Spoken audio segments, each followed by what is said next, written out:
Hello and welcome to episode 40 of the Computer Business Podcast. Today's episode is brought to you by Kabuto. Bring customers back to your repair shop with Kabuto by RepairTech. To learn more, head over to kabuto.io. This episode is also brought to you by IT Pro TV. A good IT Pro is always learning, and IT Pro TV is the resource to keep your IT skills up to date with engaging and informative video tutorials. For a free 7-day trial and 30% off the lifetime of your account, go to itpro.tv and use the code CBP30. In today's episode, we have double the fun with two featured guests, Nate Teplow and Joe Travano of Continuum's MSPRadio podcast. They'll be talking about how to get the most out of your marketing. They'll teach us about some of the best practices in marketing your IT services and how you can get the most bang for your buck.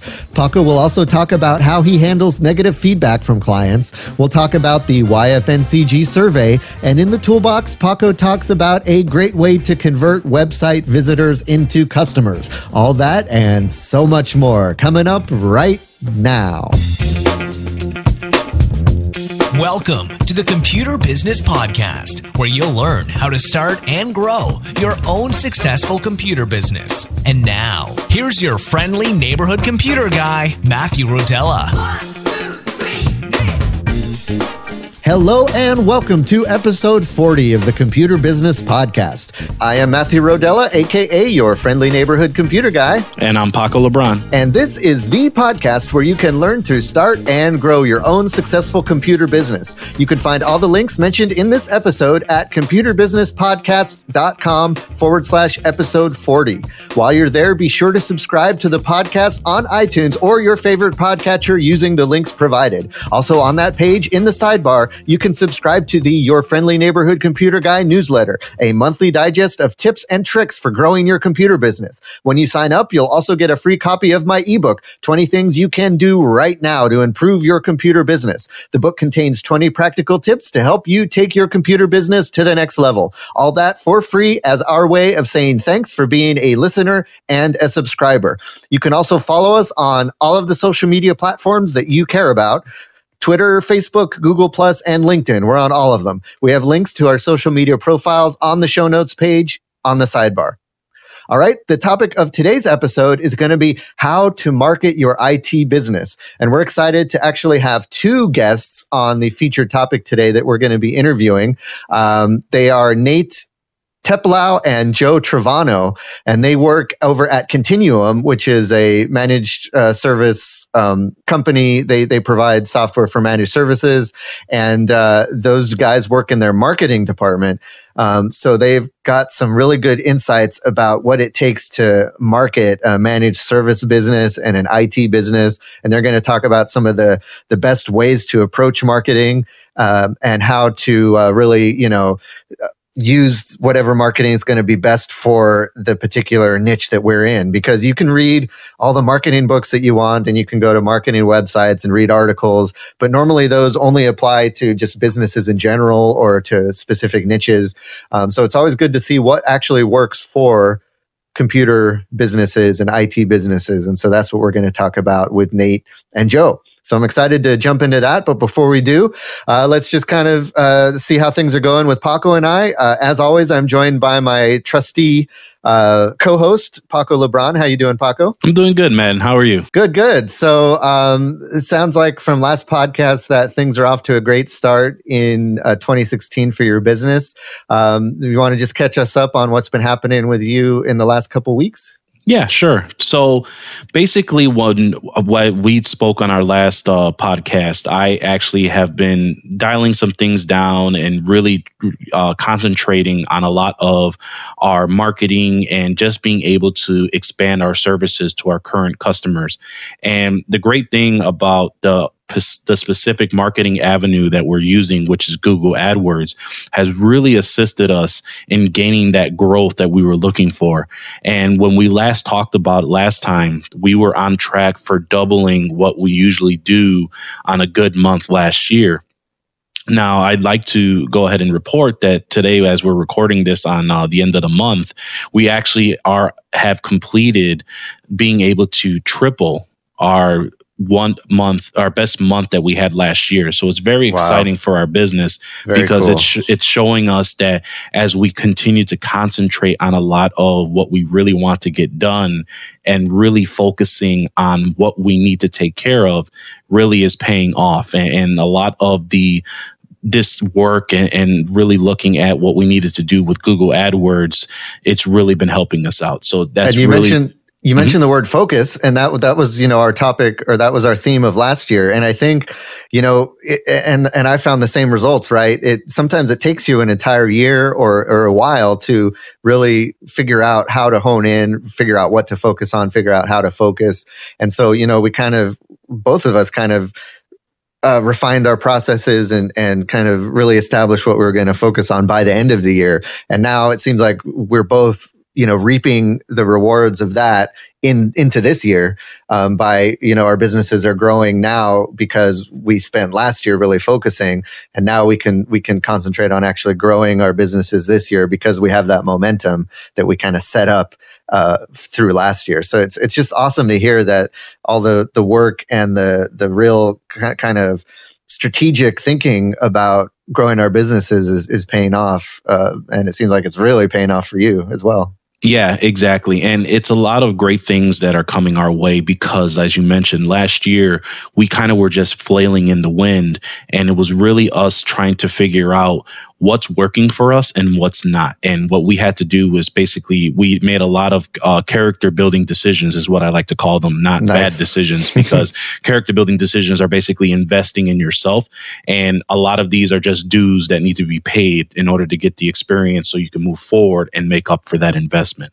And speaking of character building, I mean, I know it's especially as you start growing and you start bringing in more clients, it's definitely not going to be all roses and sunshine. And I know you've had some challenging experiences recently based on that as well. If you want to kind of go into that a little bit.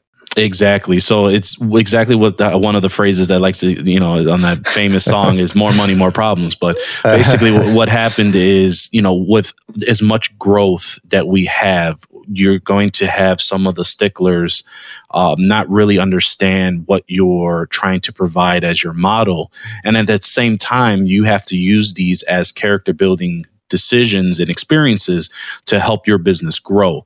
And what happened was we were actually closed on Martin Luther King Day as a national holiday, and our virtual office is closed on every major banking holiday that there is. Mm-hmm. So what ended up happening was there was a gentleman who had as I pieced everything together, had left a bad review for another computer shop that seemed to have had his machine for 3 days. And as he was upset from that ordeal, he contacted our answering service. To much of his dismay, didn't leave him with the greatest experience that we were hoping for, which occurred had him come to our office, found out that it was closed, and really upset with the whole situation. And we have a competitor right across the street that we normally send work to for tablet and cell phone repair, who he took his machine to, and really just because of the whole situation, took it out on our review because of a lot of misinformation, a lot of situations that happened from that previous shop. And it was all around bad. And to the point where I can quote one of the lines on that review was, "Take it to the competitor across the street as they run a professional business and not a business that runs it like a food truck." So, oh, man. Yeah. So with such a and this is one of our nastier. Hey, I like food trucks, by the way. I think they're awesome. My girlfriend is a huge fan of food trucks. So, I mean, for a lot of people who are starting out, this is something that's very hard to deal with. Is someone who just went out of his way to write such a nasty and negative review. And I say nasty and negative because there is constructive criticism that can be written. And I welcome that with all the greatness of the world, because to me, without knowing what's going on, that's going to help me improve our process and improve our customer experience. Unfortunately, some people just don't seem to write that in the correct way. And we've had a lot of reviews before, and it seems the trend is they don't like how we're doing business. And we didn't even have the opportunity to help them with their repair or their situation that they have with their computer, and they decide to just take it out on the review forums just because they feel empowered. And unfortunately, that's just the age that we're in. Yep. Everyone's looking at reviews. Everyone's looking to make their decision off of other people's opinions. And this type of thing has really taken down a lot of big corporations. And especially with a lot of, like, Intel had a similar situation where they batted it off and so forth and so on. So the reason why I'm bringing this up is because I know on a lot of podcasts, a lot of people always talk about the success. And obviously what me and Matt are trying to provide everyone is the down to earth, the real grassroots of what it takes to get into the computer repair field and being into computer business in general, and just a business podcast in general. So this is a aspect, and this is a situation that every business owner has to deal with. And my opinion to you guys is how to handle this is basically not to let it get under your skin.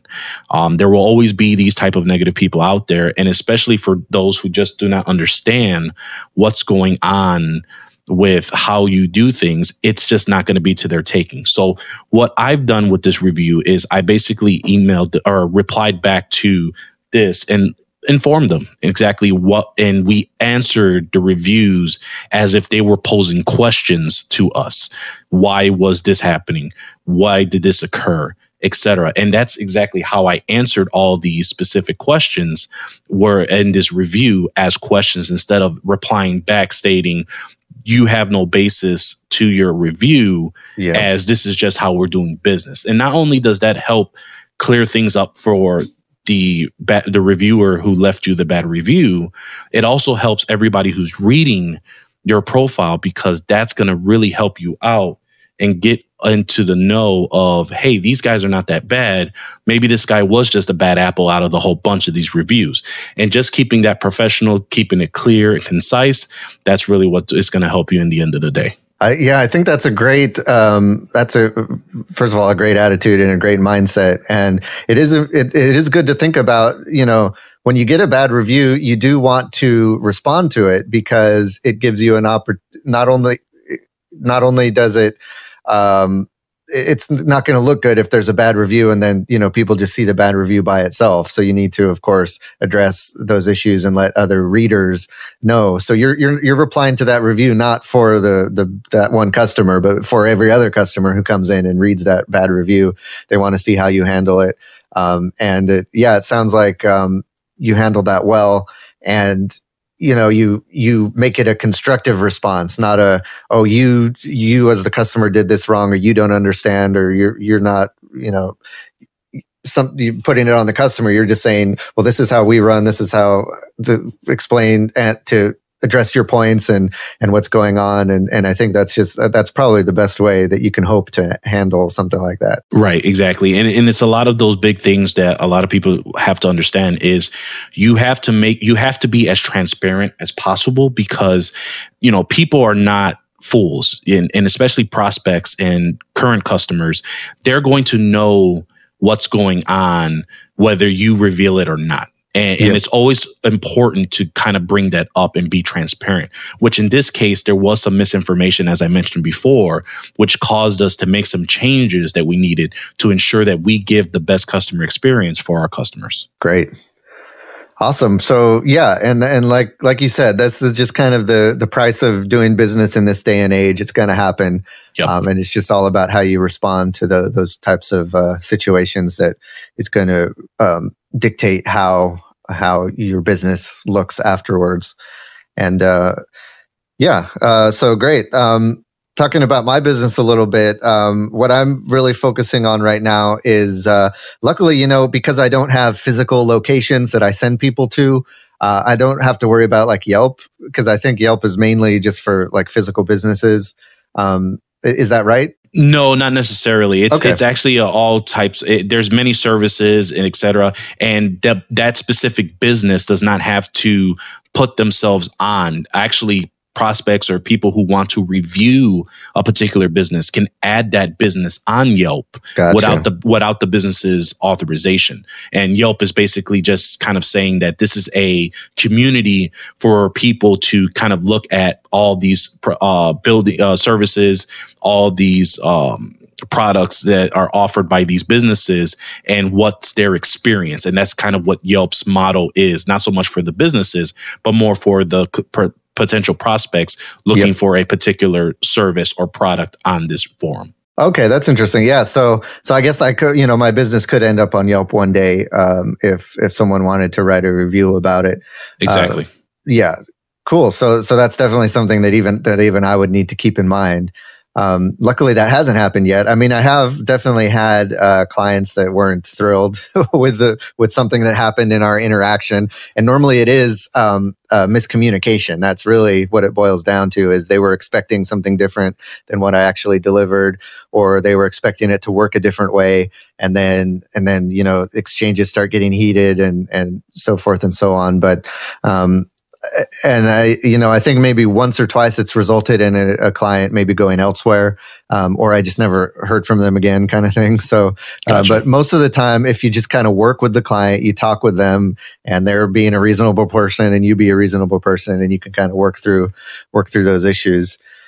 So in my business, what I'm really concentrating on here recently is to put together, is to establish those expectations in a very official way.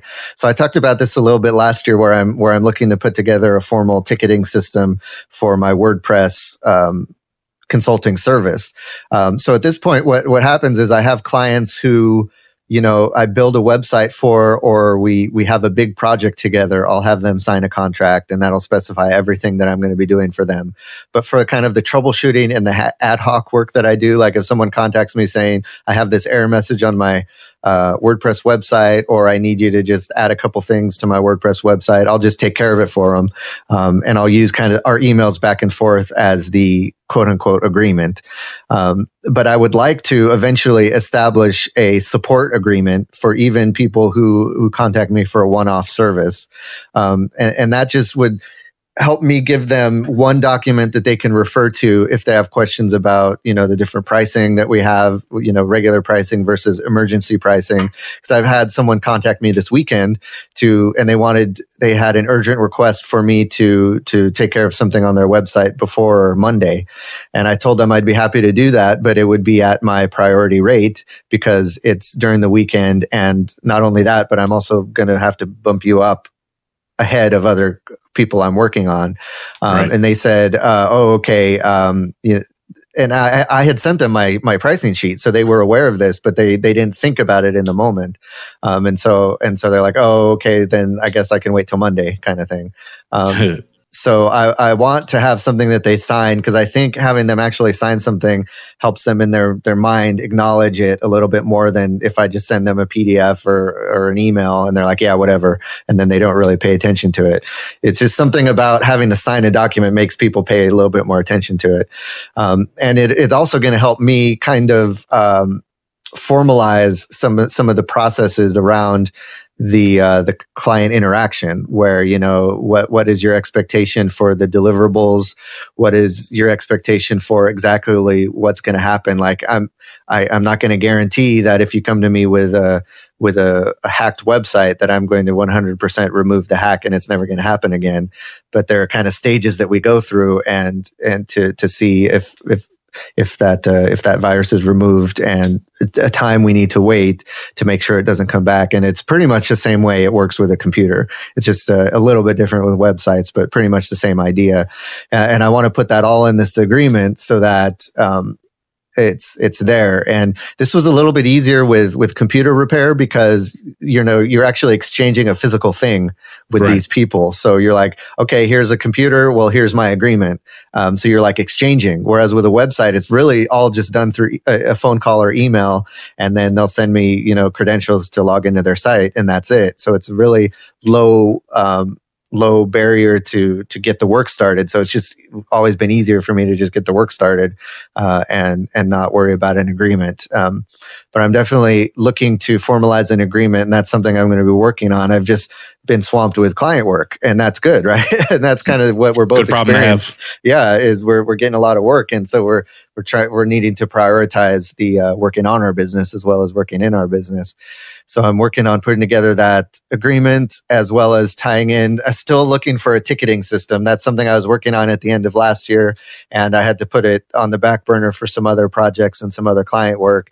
And now I really need to bring that back to the forefront, because that's going to have to tie into my agreement saying, hey, part of our agreement is that we're going to have this ticketing system where you can submit trouble tickets, and it's going to follow this process, and that's going to help me formalize all of that.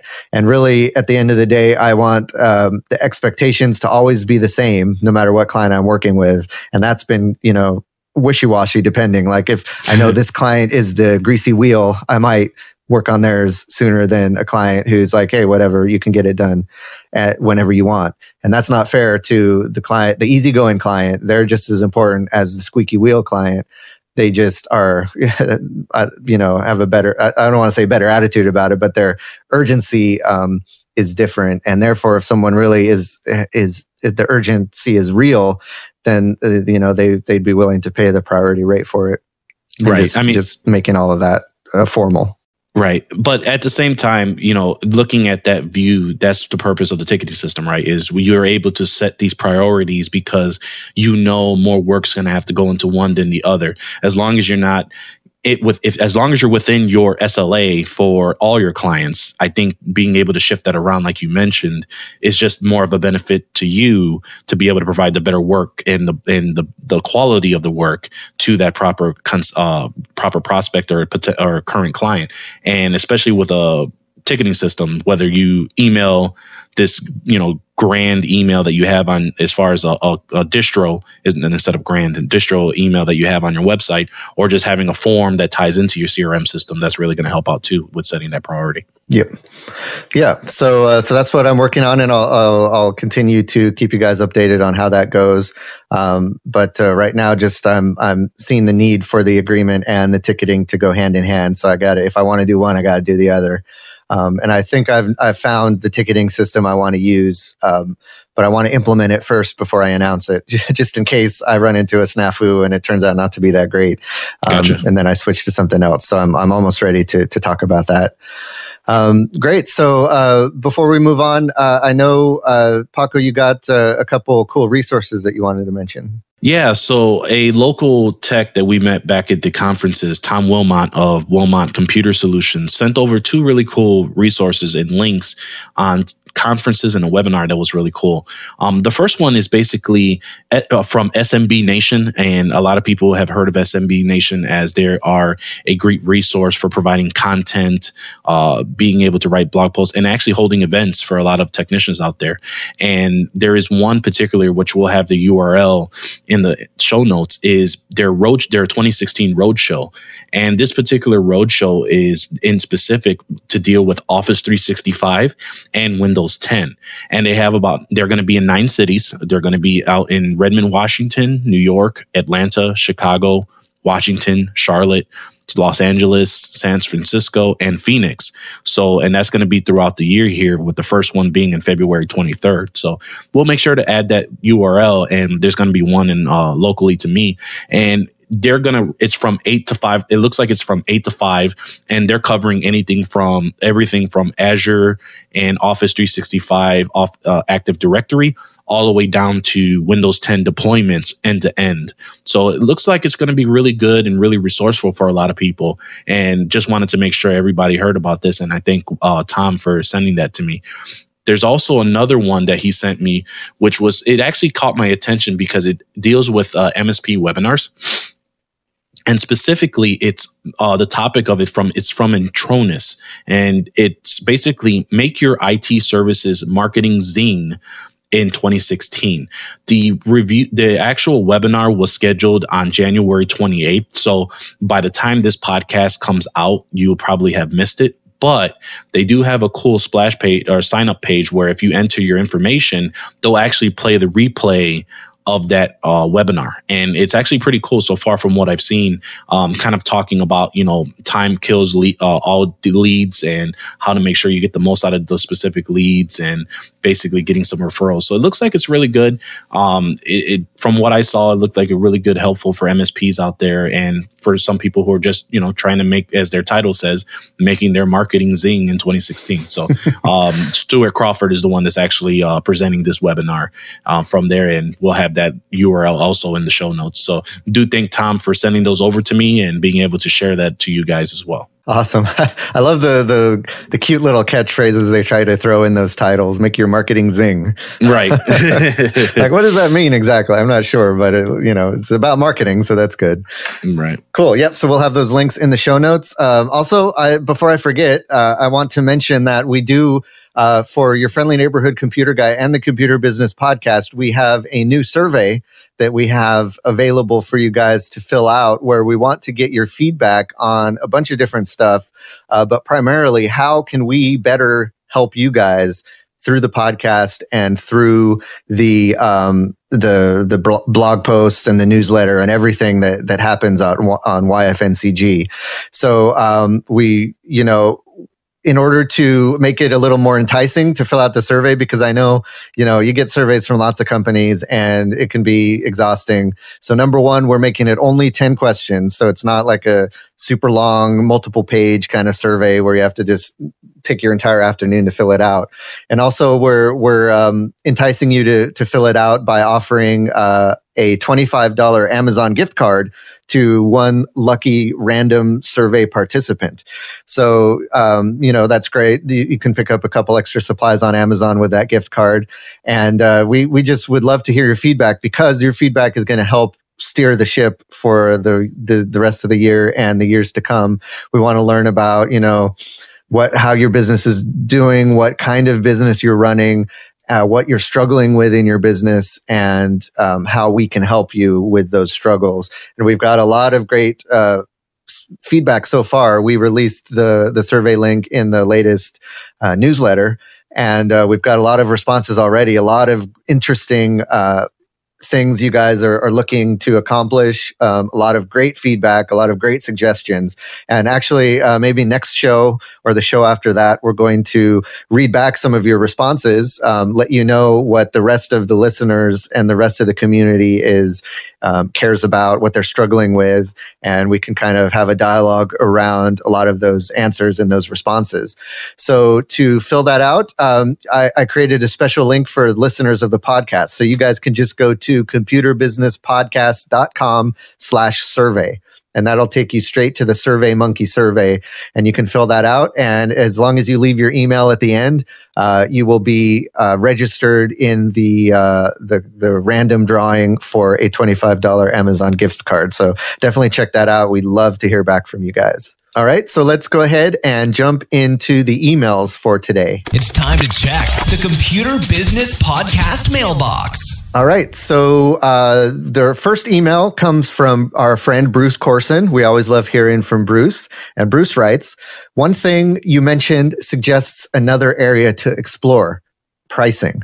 I've made a concerted effort to raise prices over the last 4 years. It took me a while to convince myself that the value of my services was equal to what I was charging.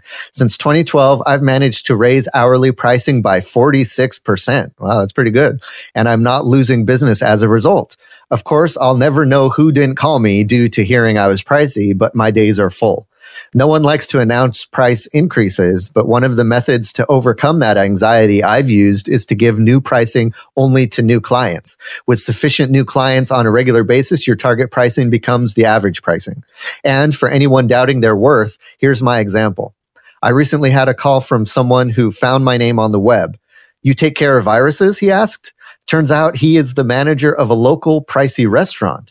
It was a Friday night at 5 p.m. happy hour, and it was in full swing, and the restaurant was going to be packed all evening, but the POS system was down and he couldn't print menus. I was able to be there in 15 minutes, spend a couple hours there, and fix the problems. I installed a real antivirus and everyone was happy. I'm pretty sure my price was a bargain for him. Pricing reflecting the value we bring to the client, whether that is problems avoided, data recovered, or pictures saved, is a good deal all around. And those are words to live by from Bruce Corson. That was an excellent summation of why it's important to always look at increasing your prices, charge what you're worth, charge for the value that you're providing, not necessarily just to sitting there, taking apart a computer. People can say anybody can do that, or driving out to the client and taking a look at his computer, anybody can do that. But fixing the problem, fixing it quickly with a friendly attitude and making them be able to get back to business is almost priceless. So you definitely want to be charging what you're worth as far as that's concerned. What do you think about that, Paco? Yeah, so I was going to add on there as well is being able to do that on a constant basis and raising your pricing and attracting new customers is a great goal to have.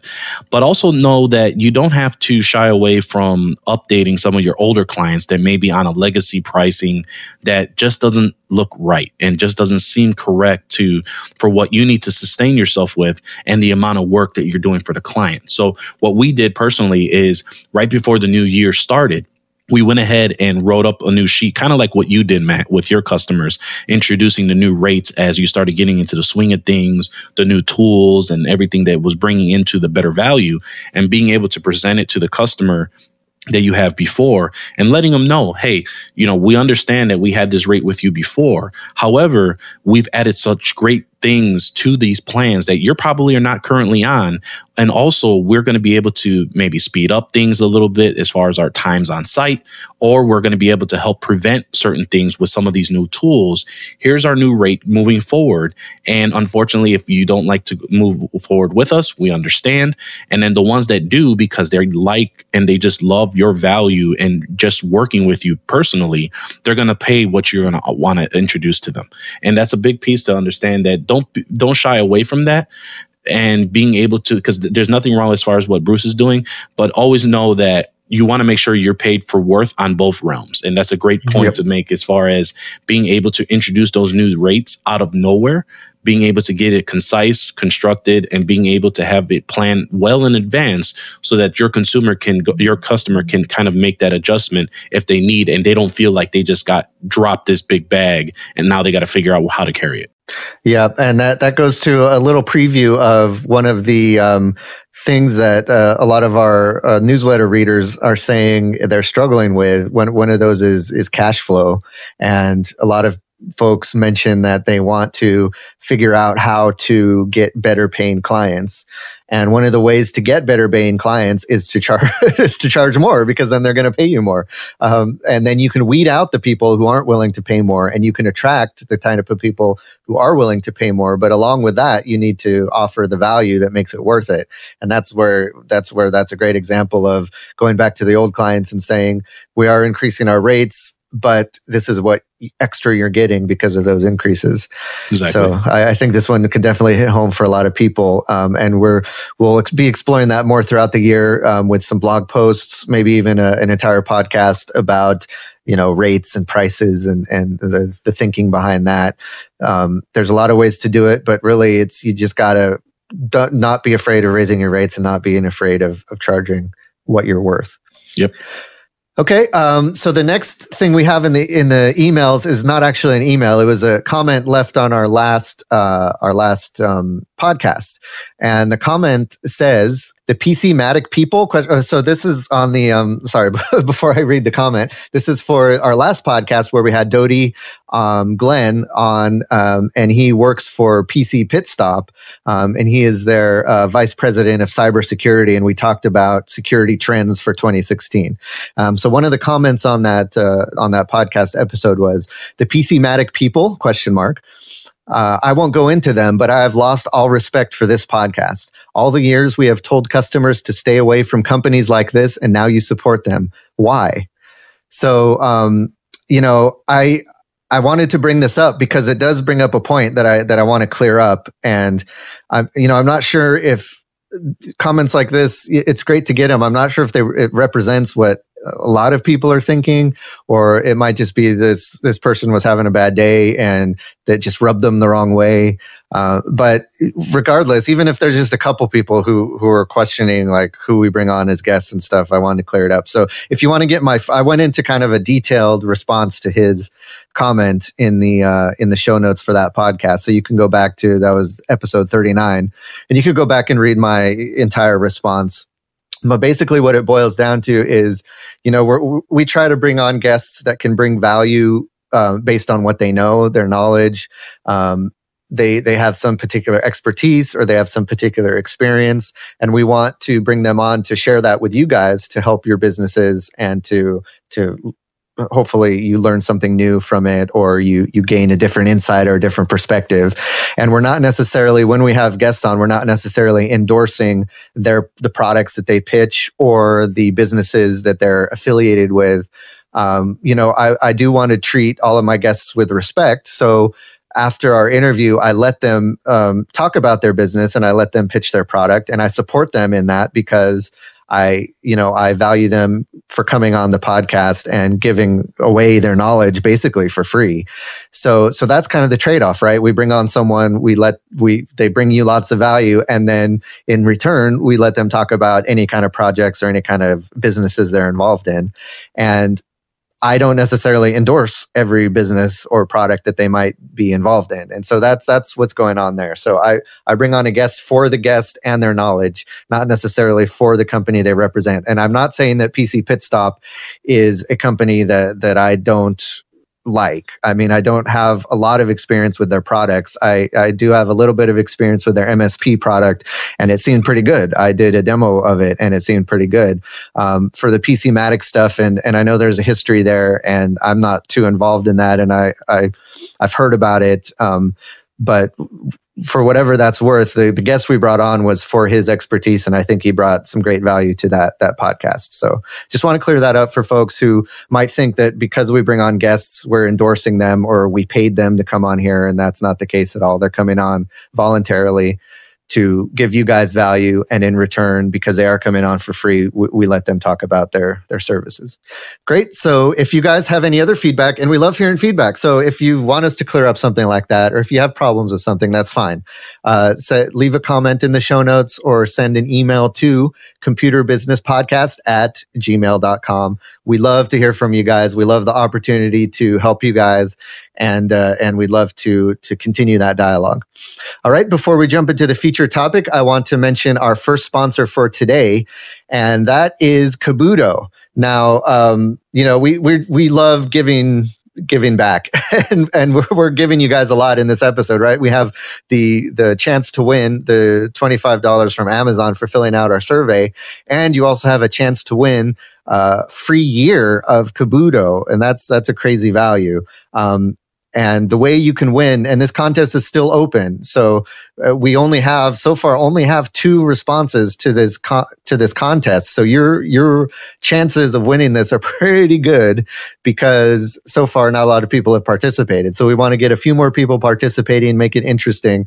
So all you have to do is come on to the show notes of this podcast episode or last podcast episode. I'm pretty much going to have it any podcast episode where we mention this contest. You could come on and leave a comment and let us know how you would integrate Kabuto into your current service offerings in your business. If you use Kabuto, let us know how you're using it. Or if you would like to use Kabuto, tell us how you would use it.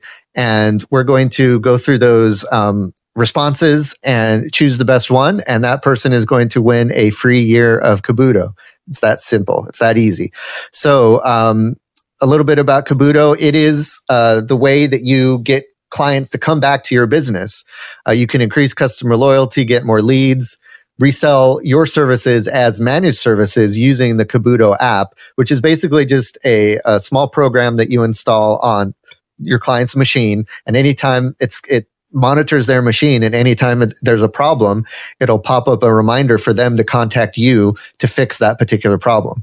And it's really that simple, but it's really effective, because you can fix someone's computer and then they'll have another issue, and they might have forgotten how to contact you, or they might not think the issue is bad enough to warrant contacting you, or there's a number of reasons why they might not contact you for their next issue. Where if you get Kabuto on their machine for their next issue, it's going to tell them there's an issue, and it's going to tell them to contact you by showing them your phone number, your contact information, your hours, all of that stuff. So it's a great way to bring existing clients back to you, and you can win a free year of the growth plan. And the contest is open until February 19th, so there's still time, but go ahead and get that response in now. Don't wait until the last minute, because then something might come up and you'll forget. So head on over to the show notes page for this episode, which is computerbusinesspodcast.com/episode 40, and let us know how you would integrate Kabuto into your current business. All right, let's jump into the featured topic. And now, the featured topic. All right, welcome to the featured topic for today's podcast. Today, I'm excited to have two people on the show, and this is a little different for us. We've never interviewed two people at the same time, so this is going to be real exciting. We're going to get double the value from this interview. Today, I have Nate Teplow and Joe Travano. They're both hosts of the MSPRadio podcast and also members of the marketing team at Continuum. Welcome, guys, to the Computer Business Podcast. How you doing? We're doing good. Thanks for having us on the show, and hopefully we're not too much of a handful being two of us here. Yeah, the expectations are high. I hope we deliver on twice the value. I'm sure you will, and then some. These guys host the MSPRadio show, and they work with Continuum. And Continuum, if you guys can just give us a brief overview of what Continuum is and what you guys do over there. Sure. So Continuum is a managed IT services platform. We have a number of different solutions for managed IT service providers, RMM tool, backup disaster recovery tool. We have a help desk that your clients can call to get support handled. So number of different pieces of our puzzle, but more or less we're a platform to enable managed IT service providers to provide the services they do to their end clients. We're the only channel exclusive, fully managed IT services provider. Exactly. Excellent. Yeah. And I'm sure, if folks have been to some conferences in the industry or, have been searching for these types of solutions, they're familiar with what you guys do over there at Continuum. And just really quick, what are your guys' background? I know you're on the marketing team, and I guess if you can just give us a quick overview of how you came, to be at on the Continuum team and where you came from before that. Yeah, so I've been at Continuum. This is Nate. I've been at Continuum for just over 2 years at this point. And I've been on the marketing team the whole time since then. I've transitioned to a number of different roles kind of within the marketing team, but more or less I've been managing a number of our marketing programs. So the different kinds of, campaigns we're running, whether those are email campaigns or web campaigns or, partner success and enablement campaigns. So making sure our partners are successful with our platform is a big focus for me. Previously, I was at another tech company, again, on the marketing and kind of sales side for them. So, I've been doing marketing for, the better part of the past 4 or 5 years, and, like to think I know what I'm talking about when it comes to some basic marketing stuff. He does. I am a senior copywriter. I have been writing on marketing teams for over 12 years now, and have worked in a number of different industries. I've been with Continuum for a little bit over, about a year. I was going to say a little bit over, it feels like about a year, and have been creating a number of different pieces of content, everything from ebooks to web pages to email to other sales and partner enablement kits. Just about anything you can think of, I've written it. So, and blog as well. Yeah, off the top of my head. So, if it's written, there's a good chance I may have written. Excellent. Great. So that's a great background to tackle what we're going to talk about today. And really what we want to talk about is, we're starting a new year, and it's always a good idea when you're kicking off the year to kind of relook at some different aspects of your business, and marketing being one of those. It's a good time to put together a marketing plan for the year. And I know, a lot of the listeners of the Computer Business Podcast are in various stages and various sizes. So we have, computer repair shops that are just one guy working from his home office.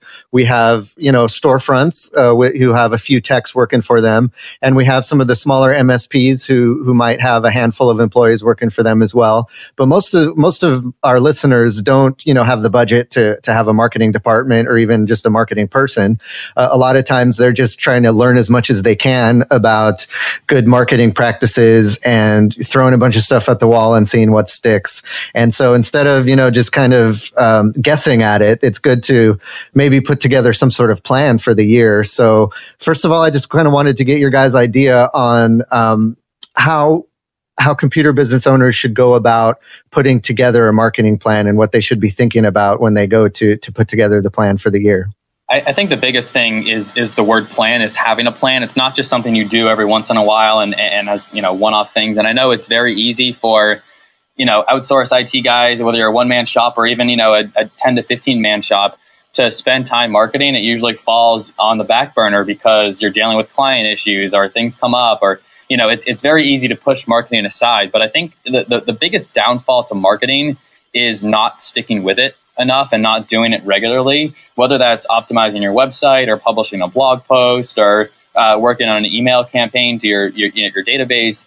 You should always be doing some sort of marketing. And obviously it depends on the size and how many marketing team members you have. I've seen some of our partners, they pick a day of the week to focus on marketing. So Wednesday is their marketing day. Wednesday is when they're either drafting emails or working on fixing their website or optimizing some forms or whatever it might be.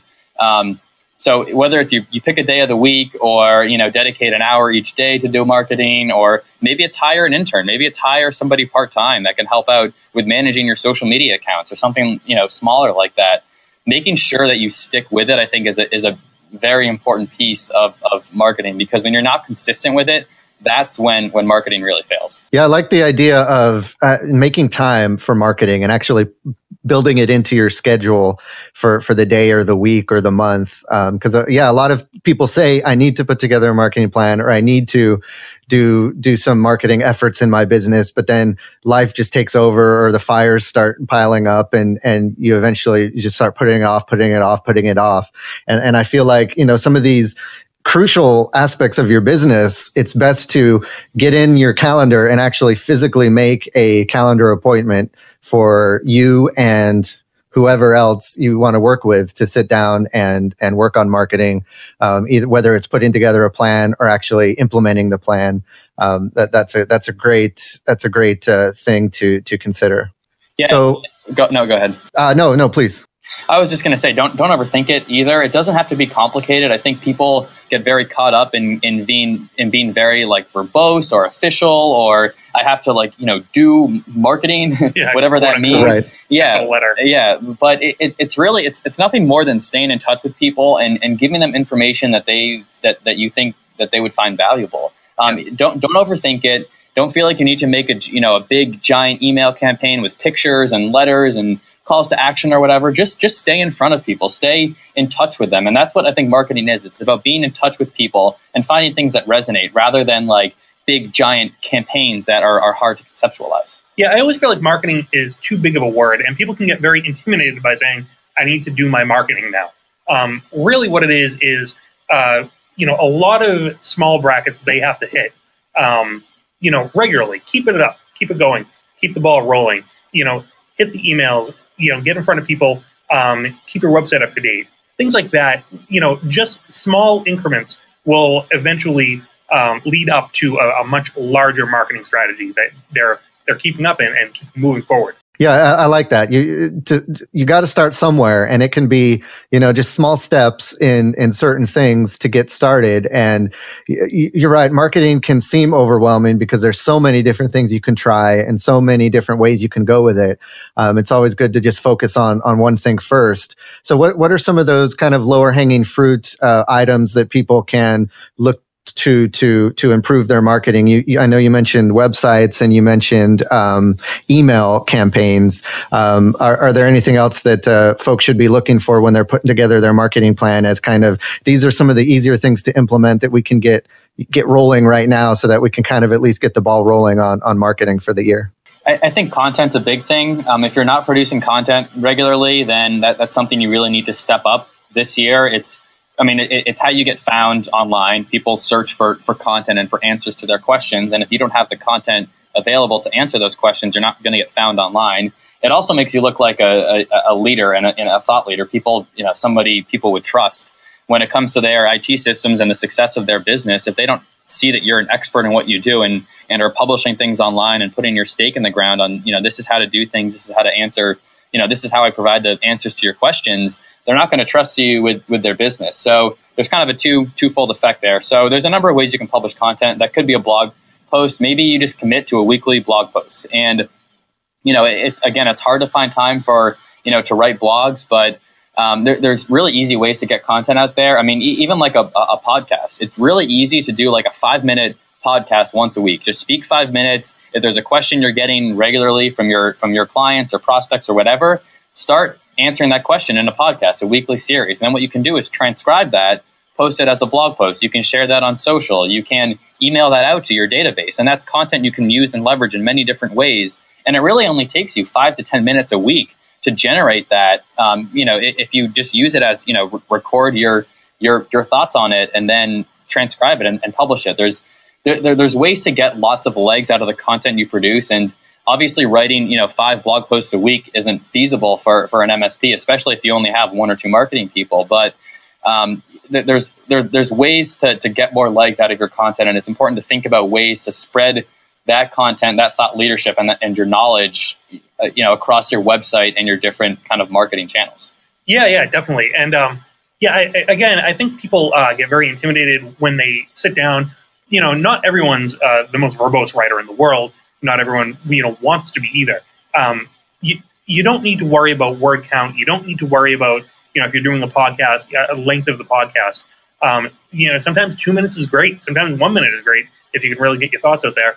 For a blog, you don't need to do a novel. You don't need to hit 1,000 words or anything like that. I mean, 300 words is a great length to hit those SEO targets and make sure that your thoughts are getting out there. So, I mean, you're doing that. That's really not that hard to do.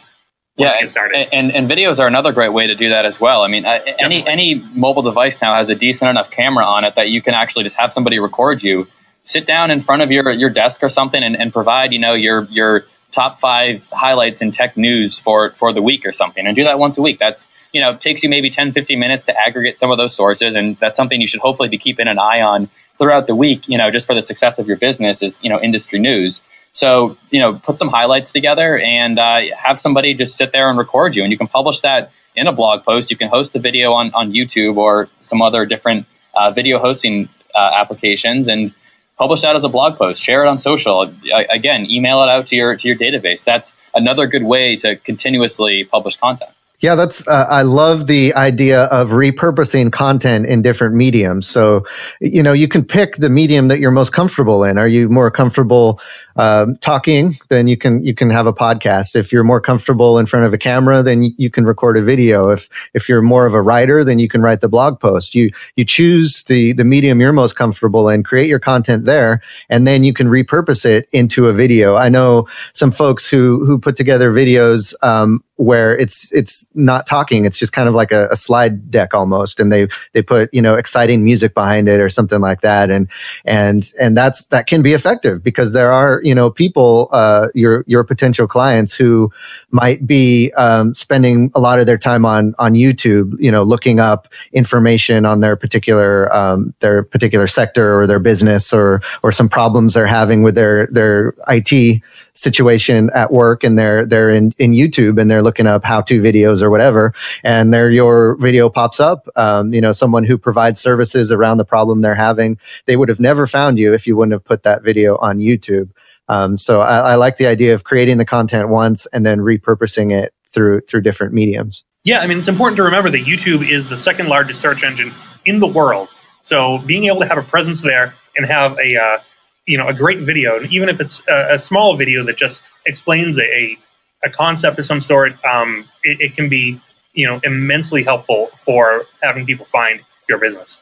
So now it's, another thing that might kind of hold people back from implementing this type of marketing plan is the time it takes to record a video, transcribe it to a blog post, and then copy it out and send it out on social media.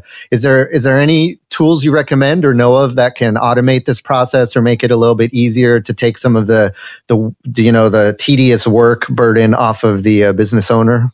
Yeah, I mean, there's a number of different tools for all of those different channels that you mentioned. I mean, off the top of my head, when it comes to email marketing, Constant Contact's very good for small businesses. MailChimp is also a very good email marketing platform. You can do some cool things in terms of making nice emails that look, professional, customized, and very easy to edit and manage your lists there. So I'd recommend checking out Constant Contact or MailChimp if you're looking for kind of an email marketing platform. If you want to go a step up, there's also kind of a marketing automation platform, which those tie in a few more components of marketing. They might feed in your social or more of the automation pieces of it. When it comes to social media, there are a number of tools that you can schedule tweets or add some automation in for those. I know the Buffer is one of them. Hootsuite is another one. Yeah, Buffer is really good. You can schedule things very easily through Buffer. Hootsuite's another one where you can link up all your social profiles and have things published across them.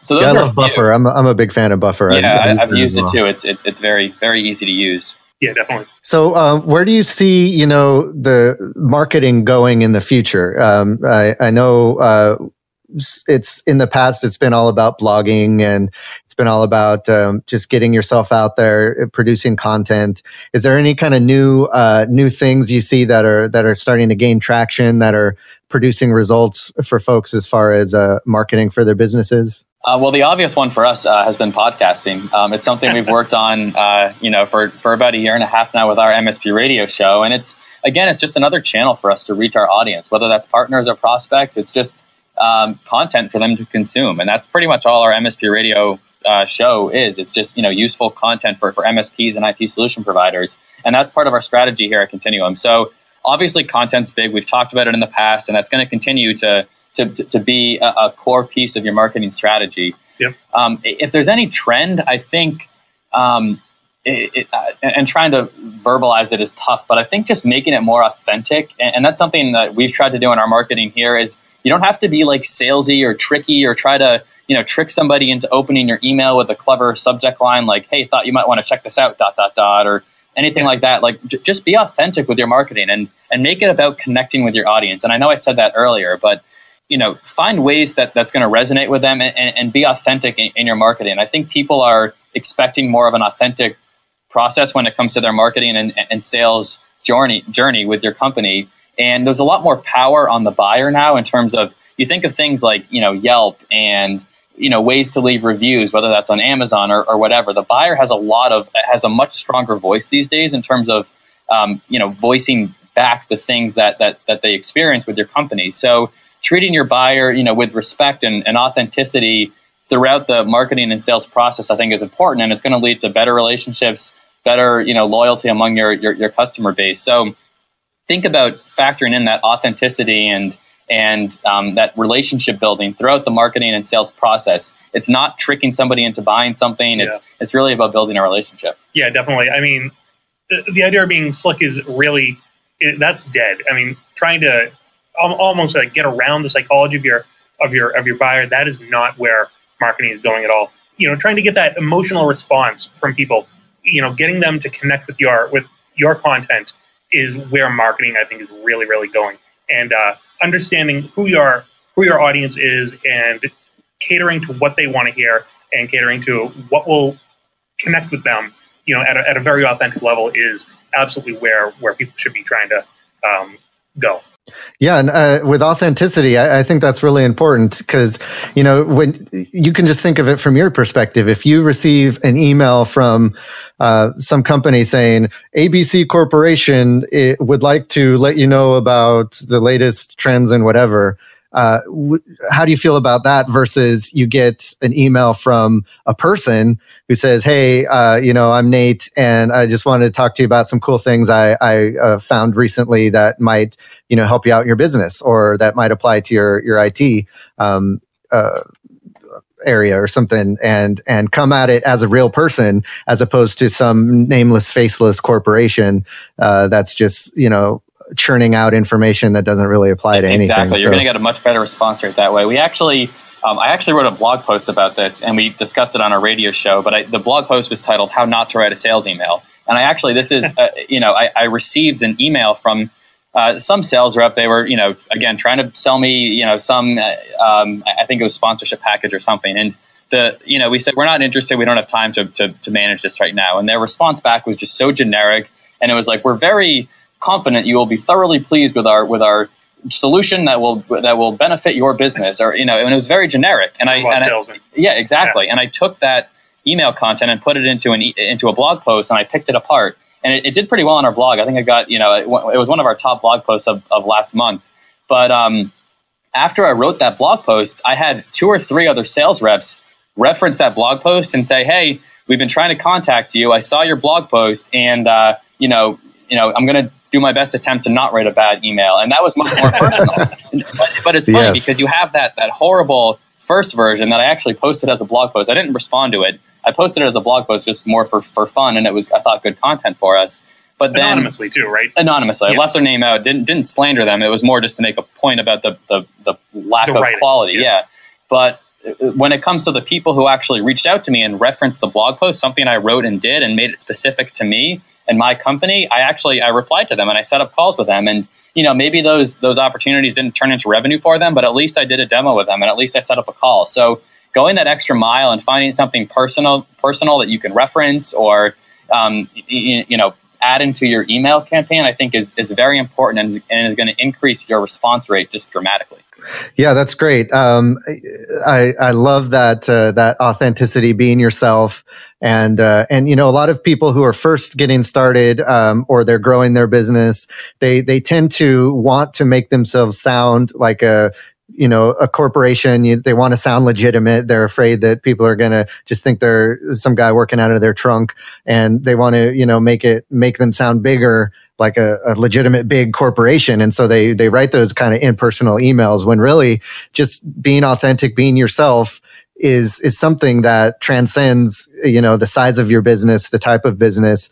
If you're a large shop or a smaller shop, keeping a person behind these messages, I think, is always a good idea. Yeah, people, again, when it comes back to overthinking marketing, you don't need this big, corporate sounding campaign or whatever. Let's say you recently onboarded a new healthcare client and you help them become HIPAA compliant or something like that as an MSP. And then you can go and target some of your other healthcare companies in your area or in whatever vertical you're focused on. And you can say, hey, we recently just helped another healthcare company in the area become HIPAA compliant. Is this something you're interested in?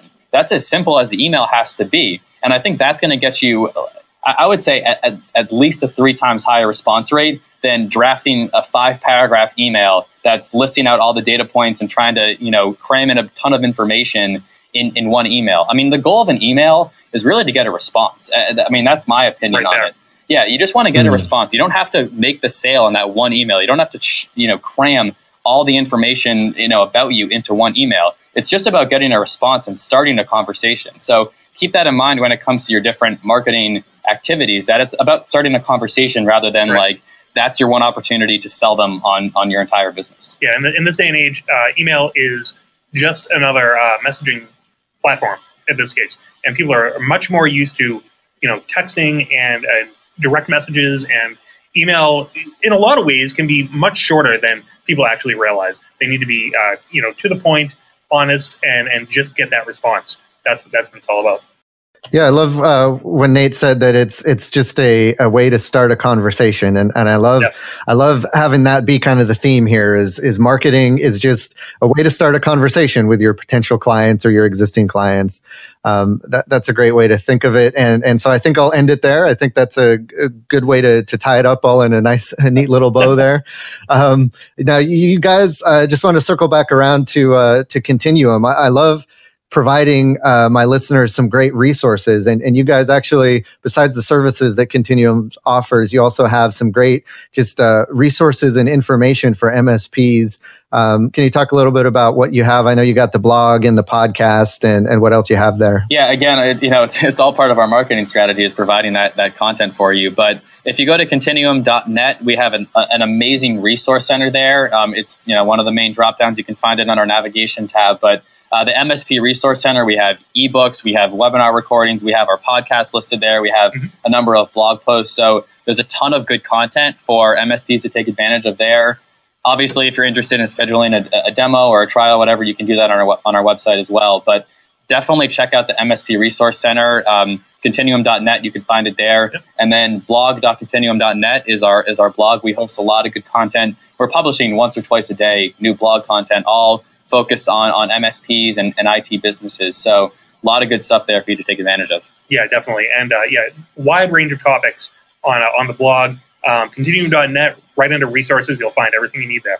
And the radio show, of course. Yeah. Find us on iTunes. Obviously, search for MSPRadio on iTunes. We publish weekly. We try to cover a lot of good topics for MSP. So we'd love to see you join and listen to our radio show as well. iTunes and Stitcher. Yep. Oh, great. Yeah. So we'll definitely have links to all of that stuff in the show notes of this episode, so folks can check that out. It's another great resource to add to the list of resources where you get information, you get motivation, you get new information, you get good ideas to grow your business, and that's a great resource. So, have any parting words, guys?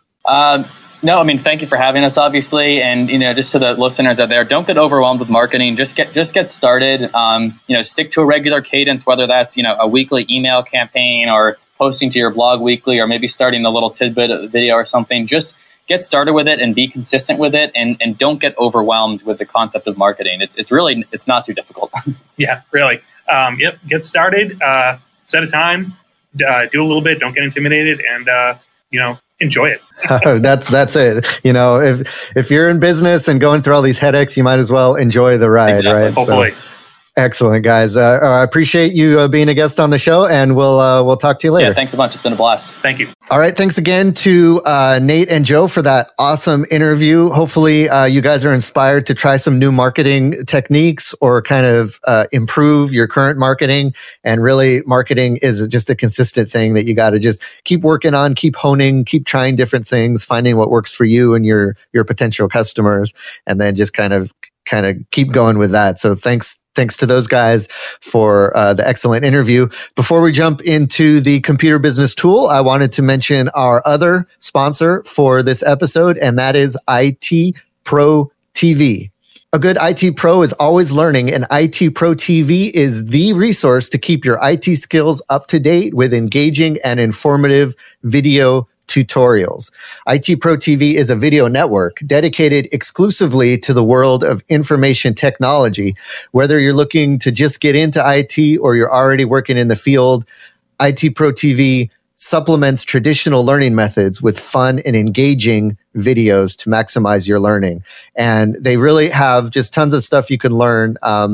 And the cool thing I love about it is you just pay once a month to access to all these videos. Not only do you get the videos they've recorded in the past that cover everything from, Apple certifications, Amazon certifications, CompTIA, Microsoft, Cisco, Microsoft products, VMware, general technical skills, but they're always constantly adding new stuff that's broadcast live. So you can just feed into their live channel and listen to whatever they happen to be talking about. It's a great thing to just kind of have on, of course, after you've listened to the Computer Business Podcast, of course, you can just launch your IT Pro TV channel and just kind of have it on in the background and learn whatever they're talking about through osmosis, or just catch a little piece here and there. It's not something where you have to sit down and block off an hour and learn a whole new thing. It's something where you can just kind of chip away at it slowly over time.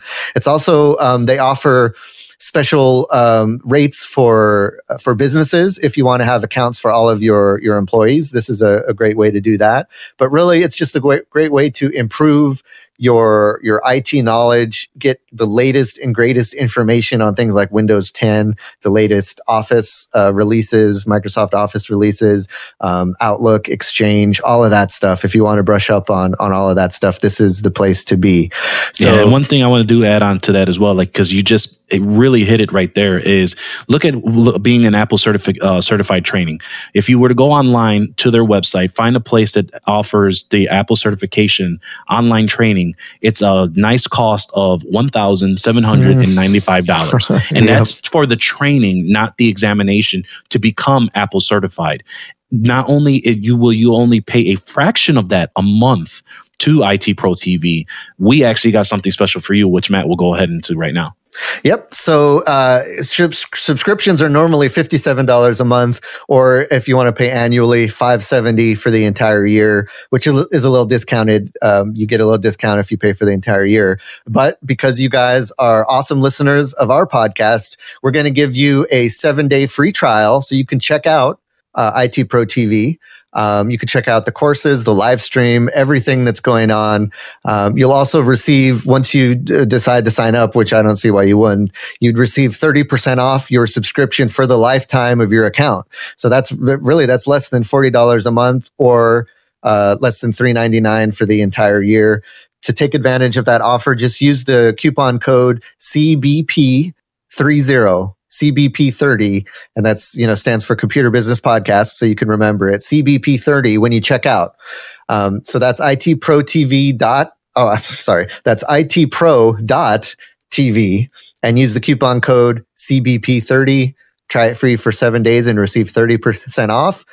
Take your learning to the next level with IT Pro TV. We thank them for being a sponsor of the podcast.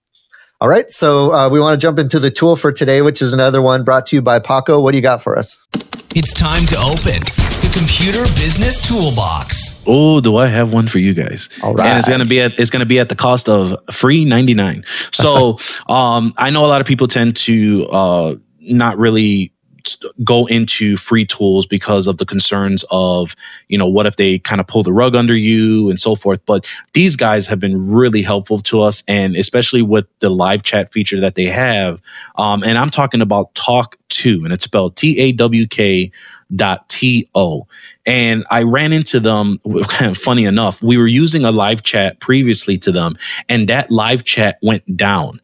And there was someone that of a similar business replied to everyone complaining to the live chat that went down on the Twitter feed, mentioning, hey, check out Talk2. They are currently up, lightweight, and they have pretty much one of the best uptimes that I've seen in my business. So I went ahead, checked them out. Very lightweight, very customizable. And there's nothing that, as far as a trial, there's nothing that, as far as limiting on what you want to look for. It's all got really great stuff to it. And the great piece about this is if you're with a white label support team, and we currently are using one right now, which I've mentioned before, WarPC, even if they have their account set up with Talk2, you can actually create your own account and combine the two together. So you can still manage the drop downs, the timing schedules, everything, and you don't lose control. And that's such a great collaborative effort with Talk2. You can add unlimited agents. You can add the type of triggers. You can even add a scheduler on when you want that live chat to be open and available to your consumers. And it's really great. I love the software.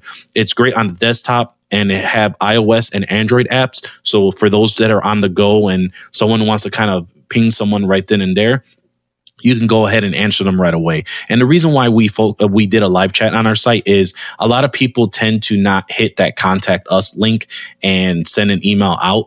They rather get some information right then and there. And a lot of people just don't really like having to pick up the phone. So having that live chat there and having those triggers, and what I mean by trigger is basically after a certain amount of seconds, the actual live chat will pop open and give them a greeting saying, hey, this is so-and-so for us. Hi, this is Prodigy Tech Support. How can we help you? Actually helping them, engage them for that call to action to tell you what's going on with their computer, helping you get that lead, get that prospect, and back into your shop. So what would you say, like the percentage of people that actually use that in your business end up using your services? So the live, we probably get maybe anywhere from 2 to 3 chats that come into the actual live chat piece of it. And of those, we probably close anywhere from 1 to about 2. And when I say 1 to about 2 is 1 will come that same day. 2, the second person of that 2 may come in later that week, but we're able to actually go ahead, track them. And that's a great thing too, is because they actually, when you're live talking to them, you can actually have that console open and you can see people live going onto your website, what page they're actually traveling to and where they came from. So what the referrer is, whether it's Google, Yelp, or YFNCG, and being able to see where they're coming from and checking you out and being able to engage with any of our staff there.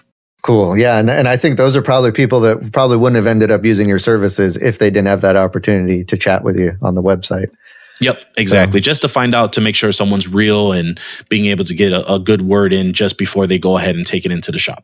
Excellent. Yeah. So definitely check that out. You can actually see it in action on Paco's website at prodigytext.com.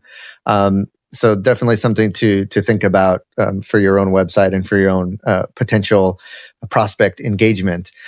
So don't forget, guys, we have the survey that's open and you can have a chance to win a $25 Amazon gift card. Again, that link is computerbusinesspodcast.com/survey. Fill that out. Let us know what you want us to help you with. Also, don't forget the Kabuto contest. If you want to win a free year of Kabuto, head on over to the show notes of this episode and let us know how you would integrate Kabuto into your service offerings. And the show notes, again, are computerbusinesspodcast.com/episode 40. Let us know what you think and let us know how you would use Kabuto. Also, don't forget you can send questions and feedback to computerbusinesspodcast@gmail.com or visit computerbusinesspodcast.com and contact us through the website. You can follow us on Twitter, Facebook, Google+, and LinkedIn. We have links to all of our social media profiles on the show notes page. And if you guys listen to this podcast on iTunes, be sure to give us a shout out and leave a review. We love to hear your feedback, and every comment helps our ranking in the iTunes stores so that the podcast can be found and better help other techs that are out there. Also, please use our Amazon link to purchase the next order of equipment for your business. We have an Amazon banner at the bottom of the show notes page, or you can just go directly to computerbusinesspodcast.com/support. When you use our Amazon link, your price always stays the same, but a small percentage does come back to support the show. And finally, don't forget to check out our sponsors, Kabuto.io and itpro.tv. Thank you guys for listening to the Computer Business Podcast. This is Matthew Rodella. And this is Paco LeBron. Saying here's to your success.